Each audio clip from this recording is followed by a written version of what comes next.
So that's the first thing, 3,271, and I hope...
got a camera on here. Take guys into me. You're so double standard all the time, and you don't bother me anymore. You don't bother me. Push me. You just push me in. You just push me in. You stop pushing me. You just put one to the camera. Yeah. Right, go.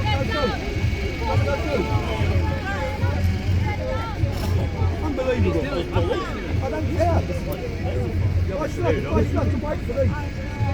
So nothing happens. Nothing will happen. Don't worry about me. We are perfectly safe. Don't worry about that. I don't need any assistance from you.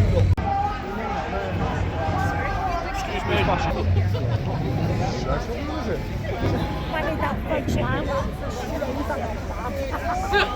I know. That's what's amazing about it.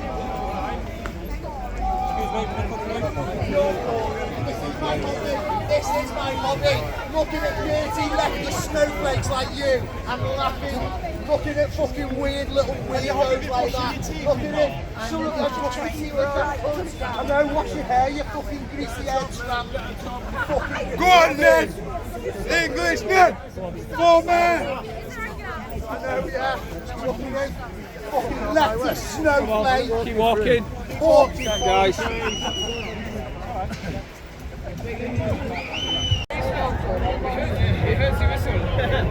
That's why you do it.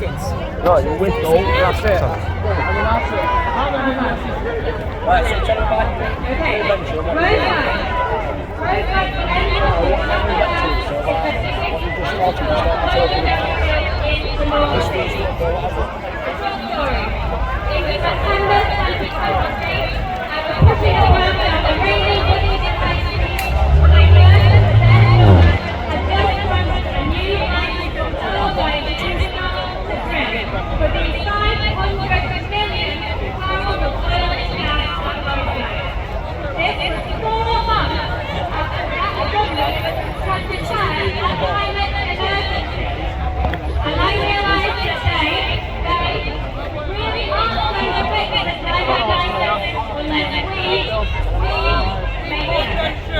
This is UK videos from aware and worried to accurate. Because Rosa is the biggest climate religion facing the UK next decade. The end may not go ahead. Firstly, Rosa is obviously not compatible with a safe climate and will bust UK climate goals. Rosa opened up would produce more CO2 than the 28 cars in a year. Very countries who will struggle to work at the hands of climate change. 2. Roadmap would not lower our energy bills or make our energy price more secure. Overtax will flip profit overseas and flows internationally. Maybe that's good, maybe not. On billions of pounds of tax breaks. 4.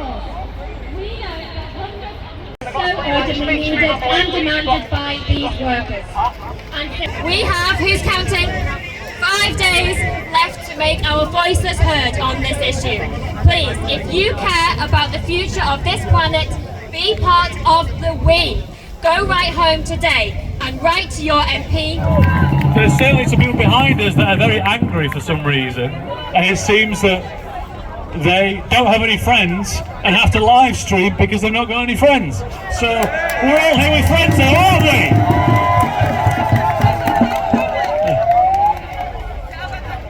And they attack women, which is fucking awful. Anyway, I'm here from Unison. A quick couple of things. Climate change is a trade union issue.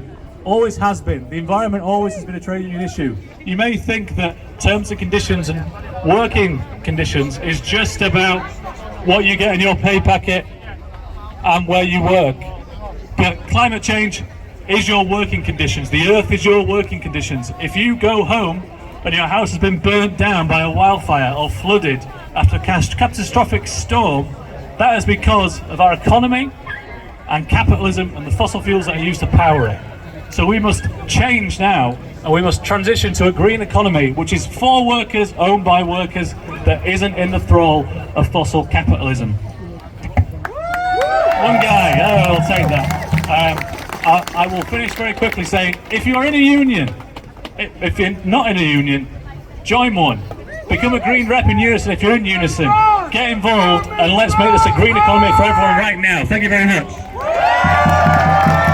Thank you.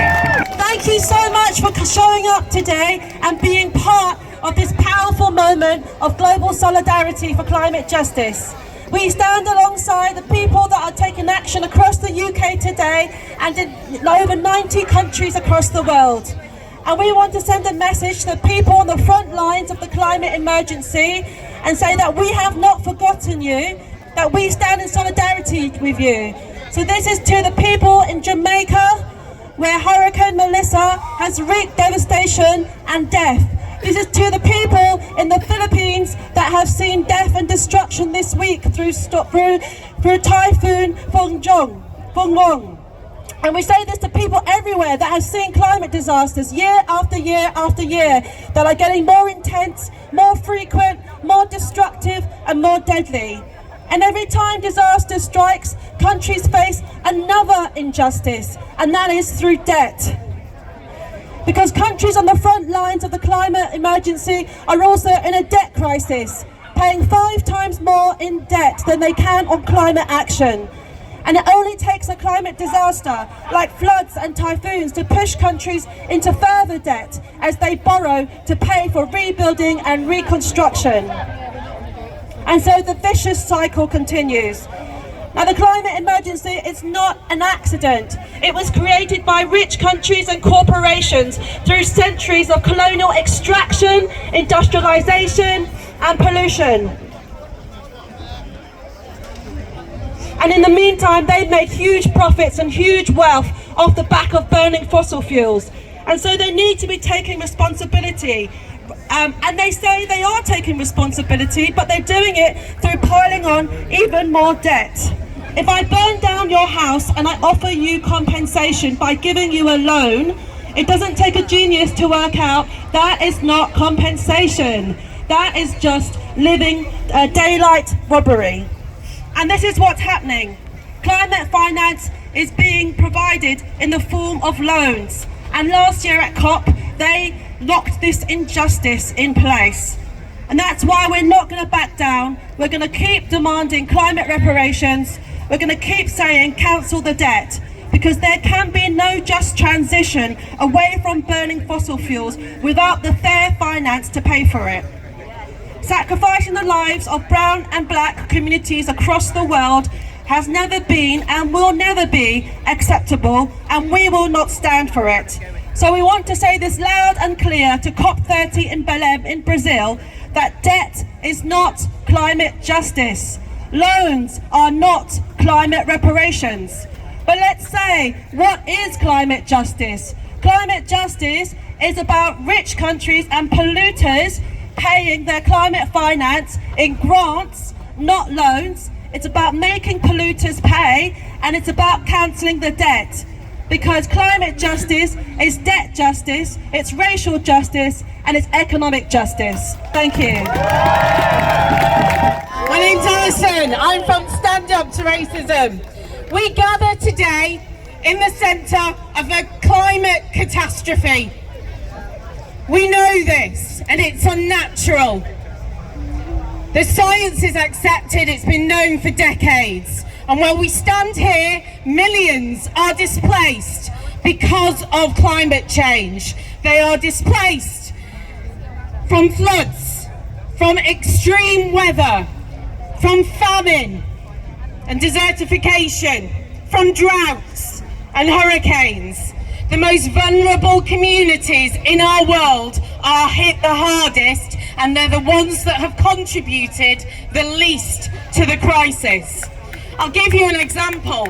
In 1991, Bangladesh was hit by a hurricane, and it killed 138,000 people. A year later, 1992, a hurricane that was far worse. It hit Florida and Louisiana, and it killed 65 people. Why did it kill so many more in Bangladesh? It's because of poverty, and that was on us. Refugees are some of the most at risk in our world community. The refugee camps in Arisha in northern Syria are repeatedly destroyed by flooding. And our governments have failed these people, leaving them to suffer and die instead of making the changes that are necessary and needed. In 2002, in the UK, we saw record temperatures and nearly 3,000 people died. Yet Reform UK denies climate change and they want to roll back on climate action. Rollbacks on climate action, shame, could see people losing hundreds of thousands of jobs in the climate sector. They claim to stand for working class people, but by rolling backs on basic services, the most vulnerable will suffer the most from extreme weather conditions. But it's no surprise because it's Farage and his mates that will make the most money from rolling back on climate systems that we put in place. I've forgotten all my words now. They profit. Reform UK are pushing a narrative that refugees and migrants are to blame for the problems that we face, and they are staking fear within our environments. They want to roll back on climate action when disaster strikes the world, so that as a result we won't stand forward and we won't help people. And when people have to move because they no longer can stay, they're hoping that we won't want to help them. So what do we need to do? Well, we need to not vote for reform. We need to stand together. We need to reject hateful narratives. Climate justice and migrants go hand in hand. What a day it's been! And I'd like you to join me in a chant. Nazi scum off our streets! Nazi scum off our streets! I think that's part and parcel of our whole conversation. So we have open voice choir.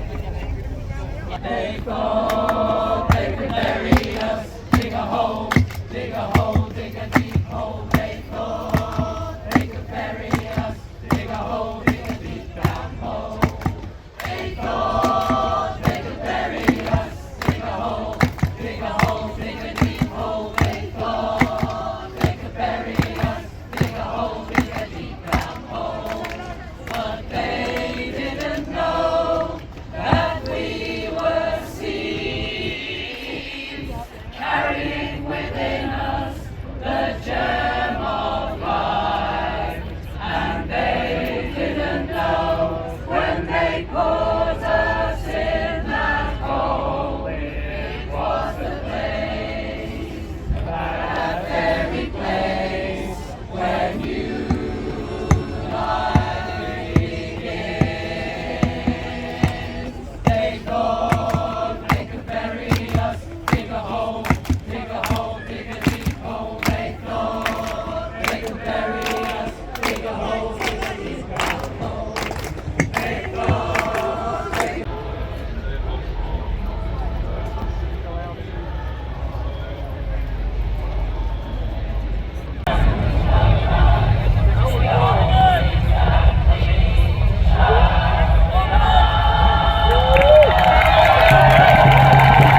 of the other one. 1 foot, 1 foot, 1 foot. Leave one more time, 'cause we gotta put 1 foot, 1 foot, 1 foot in front of the other one. Lefty when you can! You can never trust the lefty! Never trust. Right, we now move swiftly on. We next have a doctor, a retired GP who's involved in health. A question, and then I want you to commit to something. So the first number that I want you to remember is 3,271. That is the official national statistics number of deaths that happened in the heat wave in 2022 due to the heat wave. And those people die because heat can affect your brain, it can cause a coma, it can cause mental disorders, it can affect your heart, it can affect your circulation, it can affect your breathing, your kidneys, your liver, your endocrine system, your immune system and everything. So heat kills. So that's the first thing, 3,271, and I hope that everybody here will remember that number. The second thing is to ask a question. Who are we putting our hope in? It's very difficult to carry on this conversation, but let's ask who are we putting our hope in? My friend Patrick Hart is a GP in Bristol, and recently he was sent by the GMC to the Practitioner Tribunal because they felt, because he'd been in prison for climate activism, he was committed misconduct, number one. Number two, they felt that he was impaired in his practice as a doctor because he brought the profession into the health impacts of that. And he explains that he's doing it for public health reasons, not for personal gain. The tribunal say we ignore all of that. We ignored it all and we're suspending him for 10 months. So in that moment, we witnessing that felt this betrayal of hope. And it's a bit like that sometimes with our government and with COP. We feel a betrayal of hope. So who are we putting our hope in? We stand here in witness against that. But we have to ask ourselves, where is our hope? Which brings me to my third thing, about committing. So, just hold us a second.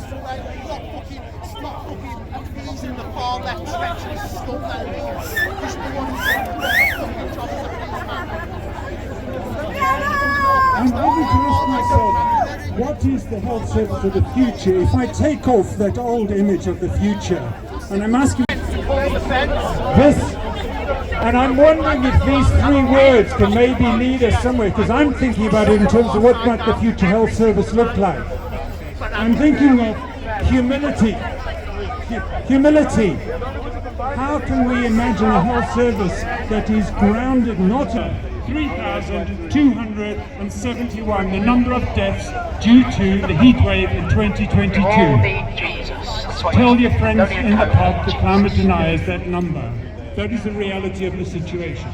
Number two then is asking yourself the question, what are we hoping in? And number three is, let's reimagine a future. Last year, massively increased. This year, NATO leaders agreed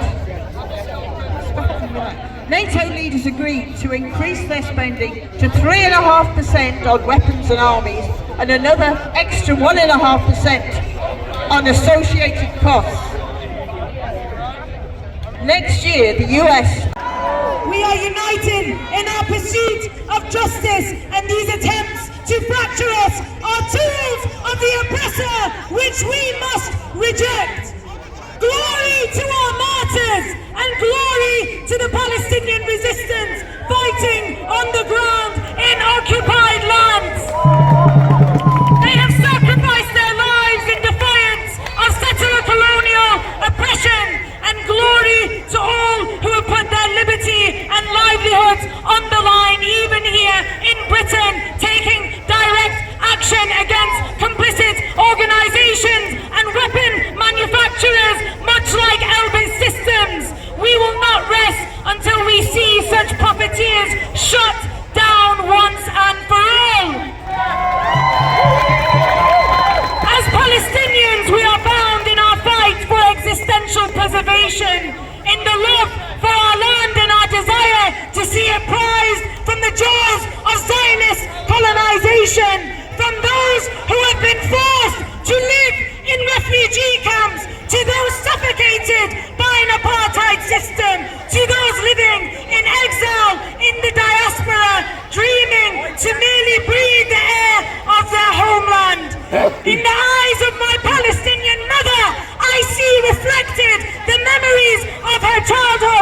she plucked grapes from the vine leaves and almonds from the historic trees from the garden surrounding my grandfather's house on the outskirts of Ramallah. The same house which stood and still stands mere meters away from an expanding Israeli settlement built on stolen land and siphoning resources from surrounding Palestinian homes. The environmental destruction, the genocide waged against Palestinians in Gaza off the back of a brutal 19-year-long siege has exposed and made it clearer than ever that Israel's deliberate attempts to render Gaza unlivable through ecocide are clearer than ever, and they are evidence of the fact that October the 7th did not exist in a vacuum. It was a justified response to decades upon decades of settler colonial oppression, and anyone who states otherwise is not a supporter of the pursuit of Palestinian liberation. Thousands of villages and towns and cities have been decimated and destroyed, and in their place illegal Israeli settlements and ethnocratic chokeholds have cropped up. Zionists have not only stripped indigenous peoples of their lands, they have deliberately attempted to squeeze every scrap of life out of our air, our sea and our skies, and to be used against us. And still, Israel's network of colonial residents remains strong. And they are hypocrites, preaching about climate change. This would be laughable if it were not so infuriating when they are ensuring that Israel has the resources it needs to fuel genocide and ethnic cleansing and to make irreparable damage to Palestinian land and livelihood. I speak on behalf of Palestinians and all who stand shoulder to shoulder with us when I say we will not tolerate false claims of support for the Palestinian call for justice in one shallow, meaningless breath, and in all other breaths, agreements to supply settler colonial regimes, these corrupt governments, with the resources that they need to continue occupying Palestinian land. These traitors, this word keeps being repeated by these Zionists behind us. The true traitors are the British government and any government on this earth that purports to support liberation when they are making profit from the suffocation of the oppressed masses. The Palestinian resistance, the sacrifice of Palestinian revolutionaries has fortified our stance against Israel, and it is their spirit that we channel when we call for the dismantling of Israel, the dismantling of the Zionist regime, and the destruction of it once and for all. Resistance is not just an option, it is a duty, and resistance is not in vain, nor is it just a bullet fired. It is a life filled with honor and dignity. ما خلقنا تنعيش بذل، خلقنا نعيش بحرية. ما خلقنا. It's been a little bit more different than we thought we might have been, but you have absolutely proved invaluable, and we hope to see you again soon. Thank you very much.